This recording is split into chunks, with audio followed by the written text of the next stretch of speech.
warahmatullahi wabarakatuh.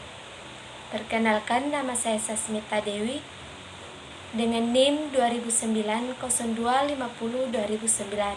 dari Prodi Pendidikan Akuntansi kelas A Fakultas Ekonomi Universitas Negeri Makassar. Baiklah, pada video kali ini saya akan menjelaskan sedikit materi mengenai neraca.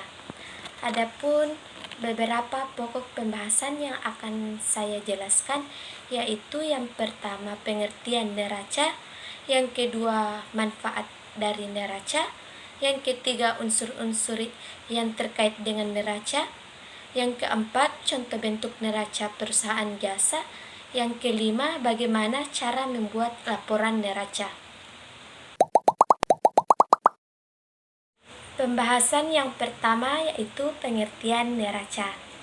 Neraca adalah bagian dari laporan keuangan dari entitas bisnis atau perusahaan yang mencatat informasi tentang aset, kewajiban, dan ekuitas pemegang saham pada waktu tertentu. Laporan ini wajib dibuat oleh entitas bisnis atau perusahaan karena menjadi panduan dalam memutuskan keputusan dalam bisnis. Pembahasan yang kedua yaitu manfaat neraca. Terdapat beberapa manfaat dalam penulisan neraca. Yang pertama yaitu sebagai alat analisis perubahan kondisi keuangan suatu perusahaan secara berkala dari tahun ke tahun. Yang kedua yaitu untuk melakukan analisis likuiditas supaya perusahaan memiliki gambaran kewajibannya terkait aset likuid. Yang ketiga yaitu bisa digunakan sebagai sarana membaca kemampuan perusahaan untuk melunasi hutang jangka pendek. Pembahasan yang ketiga yaitu unsur-unsur laporan neraca. Terdapat beberapa unsur yang terkait dengan laporan neraca. Yang pertama yaitu aktiva. Aktiva ini adalah kekayaan atau aset perusahaan yang berhasil dikumpulkan. Dari aset inilah yang bisa dimanfaatkan oleh perusahaan untuk membiayai kebutuhan di masa selanjutnya. Aktiva ini dibagi menjadi dua. Yang pertama itu aktiva tetap. Aktiva tetap ini adalah aset perusahaan yang digunakan untuk jangka panjang, minimal 1 tahun. Biasanya aset ini digunakan untuk membiayai operasional perusahaan. Kedua yaitu aktiva lancar. Aktiva lancar ini adalah aset perusahaan yang hanya bisa digunakan untuk jangka pendek. Biasanya digunakan untuk pembiayaan utang jangka pendek atau yang sudah jatuh tempo. Unsur yang kedua yaitu pasiva. Pasiva ini adalah kewajiban perusahaan yang di dalamnya terkait dengan tanggung jawab pembiayaan perusahaan terhadap pihak lain. Yang tergolong pasiva itu adalah utang perusahaan, baik itu utang jangka pendek maupun jangka panjang. Unsur yang ketiga yaitu modal. Unsur laporan neraca selanjutnya adalah modal, baik modal yang dimaksudkan sebagai aset pembiayaan maupun produk yang dijadikan dasar operasi bisnis. Pencatatan laporan terkait hal ini biasanya berisi relevasi modal di akhir periode, baik yang dilakukan di akhir bulan maupun yang dilakukan pada akhir tahun. Nah, ketiga unsur inilah yang harus ada pada format laporan neraca, sehingga ketika disampaikan kepada pihak atasan, kondisi keuangan perusahaan bisa dianalisis sebagai bahan evaluasi untuk pembiayaan perusahaan di periode selanjutnya. Pembahasan yang keempat yaitu bentuk-bentuk laporan neraca. Terdapat dua bentuk laporan neraca. Yang pertama yaitu neraca bentuk skontro atau account form. Kita bisa melihat contoh yang tertera di samping.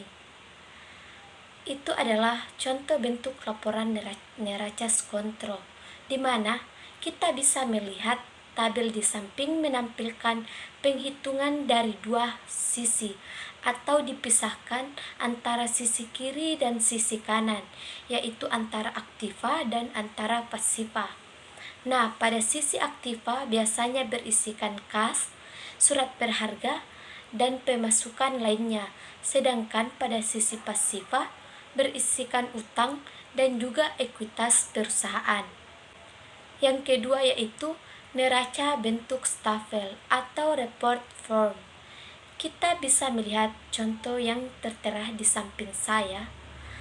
Ini merupakan contoh bentuk neraca stapel, di mana bentuknya itu memanjang ke bawah dan saldonya itu diletakkan pada bagian samping di kolom debit dan di kolom kredit, yang menggabungkan antara aktiva dan pasiva dalam satu kolom yang sama. Pembahasan yang kelima atau yang terakhir yaitu bagaimana cara membuat laporan neraca. Dalam membuat laporan neraca, banyak sekali tahapan yang harus dipersiapkan sebelum akhirnya dapat menyusun laporan mengenai rincian neraca sebuah perusahaan atau bisnis. Yang dimaksud dengan tahapan di sini yaitu laporan lainnya yang perlu disusun terlebih dahulu hingga akhirnya bisa mendapatkan informasi mengenai angka-angka yang kemudian dimasukkan ke dalam laporan neraca ini. Tahapan-tahapan tersebut adalah yang pertama yaitu jurnal neraca, yang kedua yaitu kita membuat buku besar. Selanjutnya yang ketiga yaitu membuat laporan laba rugi. Yang keempat yaitu membuat laporan perubahan modal. Nah, apabila Anda telah menyelesaikan keempatnya, setelah itu Anda dapat mulai membuat laporan neraca. Untuk dapat mengetahui besaran angka yang akan dimasukkan ke dalam laporan ini, Anda dapat melihatnya melalui buku besar yang sudah Anda susun sebelumnya. Hal inilah yang dimaksudkan agar Anda dapat mengetahui besaran keuntungan yang diperoleh. Nah, setelah itu, laba tersebut nantinya akan dimasukkan kembali sebagai modal pemilik pada laporan neraca yang tengah Anda susun. Baiklah, itulah sedikit materi neraca yang dapat saya jelaskan. Jadi dapat saya simpulkan yaitu laporan neraca ini merupakan sebuah laporan yang erat kaitannya dengan keuangan. Sehingga dalam proses pengolahan, pembuatan serta pembacaannya haruslah lengkap dan detail sehingga tidak terjadi kesalahan dalam pencatatan atau hal lainnya yang dapat menyebabkan kesalahan saat pembacaan. Baiklah, sekian dari saya. Wassalamualaikum